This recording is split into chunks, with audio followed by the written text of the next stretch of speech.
Prito o patatas o carrots. Prito ang isda.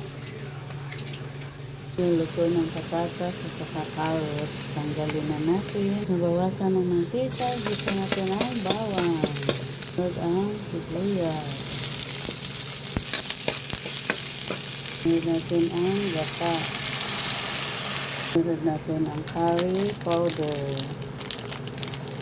Yan, dagdagan natin ng konting tubig. Sunod natin ng patis. Sunod ng patatas at carrots. Ilagay na natin ang isdang pinirito para sa ating fish curry.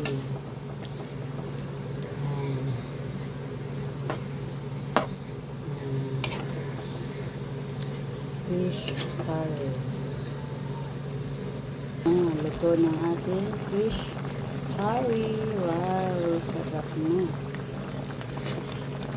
Sarap. Yummy, yummy. Try nyo lutuin ng fish curry. Masarap.